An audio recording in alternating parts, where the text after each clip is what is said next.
तो देखो यार, मेरे को ना बहुत सारे लोग पीआईबी की क्लास में आके बोलते हैं कि सर इस बार वैकेंसीज इतनी आएंगी उतनी आएंगी, तो आप बताओ आपके पास क्या ऑथेंटिक इन्फॉर्मेशन है।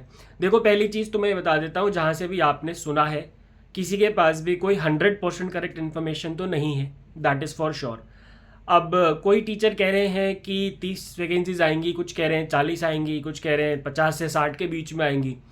और देखो, पहली मैं आपको एक चीज़ बता दूं कि जितना मैं आरबीआई के सारे चैनल्स के बारे में जानता हूं, जितने भी आरबीआई के टीचर्स के बारे में जानता हूं, मैं इतना श्योर हूं कि कोई भी आपको अपना धंधा बनाने के लिए झूठ नहीं बोल रहा है। बिकॉज आरबीआई में रेगुलेटरी बॉडीज़ के स्पेशली इकोसिस्टम में जितने भी मास्टर जी हैं वो सारे मेरे हिसाब से ईमानदार हैं। मैं और ऑफ कोर्स एक दो को अगर मैं छोड़ दूं, वो एक दो ही हैं जो कि अपना धंधा बनाने के चक्कर में लगे रहते हैं, बट उनकी बातों का इतना कोई सिग्निफिकेंस है भी नहीं।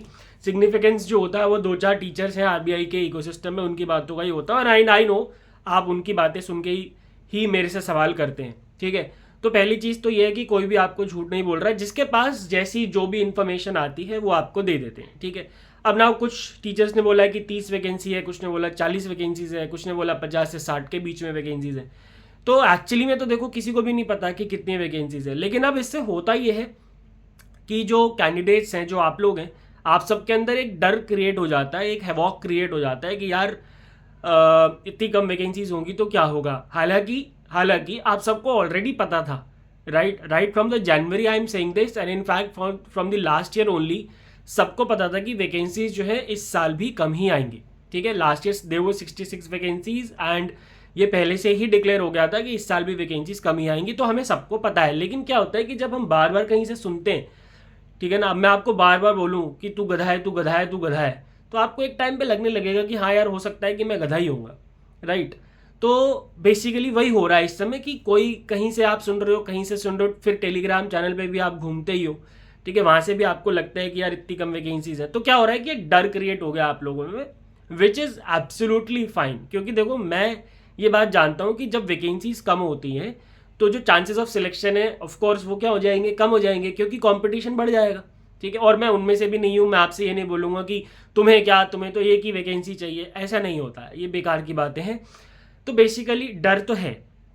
अब इस डर का हम करना क्या है, ठीक है, क्या कर सकते हैं हम इसका। देखो, आपके पास दो रास्ते हैं, फिलहाल आपके पास दो रास्ते हैं। पहला रास्ता यह है कि देखो, या तो अब आप वैकेंसीज, ये जो नंबर ऑफ वैकेंसीज कम आने वाली हैं या ज़्यादा भी आ सकते हैं, किसी को नहीं पता एक्चुअली, लेकिन मान लेते हैं कि कम आती है, तो या तो आप डर के एग्जाम की प्रिपरेशन छोड़ दो। जो कि मैं 100% श्योर हूँ आप ऐसा नहीं करोगे। क्यों नहीं करोगे? बिकॉज अब आपने पिछले 3 4 5 महीने 6 महीने 1 साल इस एग्जाम की प्रिपरेशन को दे दिया है, तो ऑफकोर्स अब आप पीछे तो नहीं हटोगे। तो दूसरा रास्ता आपके पास क्या है कि चुपचाप से बैठ के आप पढ़ाई करो, ठीक है। और जब भी आपको ये लग रहा है, जब भी आपको किसी चीज़ का डर लगता है, जब भी कोई आपकी लाइफ में सिचुएशन आती है, तो आप क्या करते हो? डर के वापस बैठ जाते हो क्या? नहीं, ऑफ कोर्स कोई रास्ता ढूंढते हो कि उस मुश्किल से हम बाहर निकले। तो इस वाली जो डर है आपका, उसके लिए एक ही रास्ता है आपके पास, और वो रास्ता क्या है कि आप अपने हार्डवर्क और कंसिस्टेंसी, डिटर्मिनेशन, जो भी आपके लिए चीज़ें हैं, जो भी आप एग्जाम के लिए प्रिपरेशन कर रहे हो, उसको आप और ज़्यादा बढ़ा दो, ठीक है। क्योंकि देखो, ये तो बात तय है कि अगर वैकेंसीज कम आई तो कंपटीशन बढ़ेगा, कंपटीशन बढ़ेगा तो क्या होगा? तो क्या होगा भाई, आपको अपना हार्डवर्क भी तो बढ़ाना पड़ेगा। लास्ट ईयर अगर आपने एग्जाम दिया था और अगर आपका एग्जाम नहीं निकला, तो आप अगर आप सेम लेवल पे प्रिपरेशन करते रहोगे तो ऑफकोर्स इस बार भी रिजल्ट तो सेम ही आएगा ना। तो द प्रॉब्लम इज कि एक तो ट्राई करो कि अननेसेसरी नेगेटिव वाइब्स से इस समय दूर रहो। कि कोई कह रहा है कि 30 आएगी, देखो अगेन मैं कह रहा हूँ फिर से आपसे, डिसाइड कर लो। आपको पहले से ही पता था ना, आपको पहले से ही पता था कि वैकेंसीज कम आने वाली है। हाँ, अब आप कहोगे कि यार सर आपने तो, या फिर बाकी लोगों ने बोला था कि 50 60 आएंगी, हम तो 50 60 की उम्मीद में थे, बट अब कुछ लोग कह रहे हैं 30 आएंगी। यार अब 30 भी कम है बहुत और 50 भी बहुत कम है, उससे कोई फर्क नहीं पड़ता, ठीक है। दोनों ही बहुत कम वैकेंसीज है। कहाँ 220 240 270 वैकेंसीज आती थी और अब वह 50 60 वैकेंसीज आने वाली हैं, या फॉर दैट मैटर 40 वैकेंसी आने वाली है, मुझे नहीं पता एग्जैक्टली, ठीक है। तो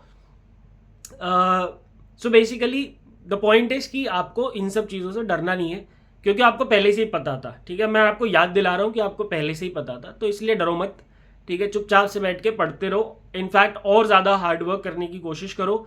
और यानी तो दूसरा रास्ता भी है आपके पास, वो जो कि बहुत आसान रास्ता है, आप छोड़ दो इस एग्ज़ाम की प्रिपरेशन, आप किसी और एग्ज़ाम की प्रिपरेशन करो, ठीक है, जो कि मुझे पता है इट्स नॉट दैट ईजी, क्योंकि जब हम किसी एक चीज़ को इतना समय दे देते हैं ना तो it becomes very difficult to give up, right. And I know आप में से कोई भी ऐसा नहीं है जो कि गिव अप कर देगा, ठीक है। तो बस यही चीज़, बस यही एक दो लाइन मैं आपको बताना चाह रहा था। आई होप ये सुन के आपको थोड़ा सा अच्छा लगेगा। बाकी नोटिफिकेशन जो है वो जुलाई में एक्सपेक्टेड है, तो मे बी 15 जुलाई और 31 जुलाई के बीच में आपका नोटिफिकेशन आ जाना चाहिए। तो उसके हिसाब से after 45 days the phase 1 shall be conducted, ठीक है।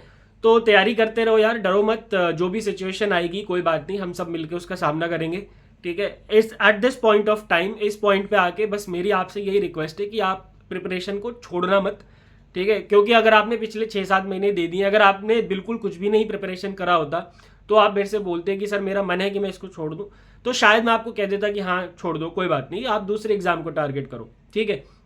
लेकिन अब आपने इतना समय दे दिया है तो मैं आपसे बिल्कुल भी नहीं बोलूंगा कि अब आप इस एग्जाम को छोड़ो, ठीक है। रादर मैं आपसे ये बोलूंगा कि थोड़े बहुत और एग्जाम्स जो कि रिलेटेड हैं, फॉर एग्जाम्पल अगर आप बिल्कुल अगर आप एग्रीकल्चर बैकग्राउंड से हैं तो आप नाबार्ड की प्रिपरेशन कर सकते हैं। अब even if you are not from agriculture background, आप नाबार्ड की प्रिपरेशन कर सकते हैं। और नाबार्ड की प्रिपरेशन में आपको आरबीआई से एक्स्ट्रा में सिर्फ एक एआरडी पढ़ना है।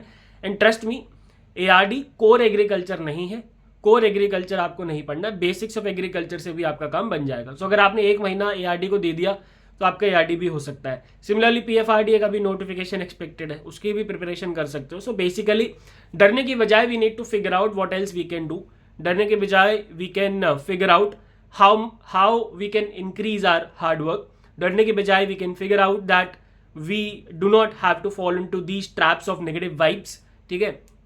ऑफ कोर्स सच्चाई जाननी जरूरी है, मैं ये नहीं बोलूंगा कि सच्चाई से दूर भागो, लेकिन अब उस ट्रैप में फंसते चले जाओ। बार बार अननेसेसरी डिस्कशंस टेलीग्राम ग्रुप पे मत करो, इंस्टाग्राम पे मत करो, मत पढ़ो इन सब चीज़ों में, ठीक है। कोई बात नहीं, कम आएगी, प्रिपरेशन स्टार्ट कर दी है, आगे भी चली जाएगी, ठीक है। ठीक है भाई, तो यही सब बातें थी जो मेरे दिमाग में आ रही थी, तो मैंने सोचा आप लोगों से बात कर लेता हूँ। Thank you very much, keep on preparing and keep on preparing hard. Good bye, take care and God bless.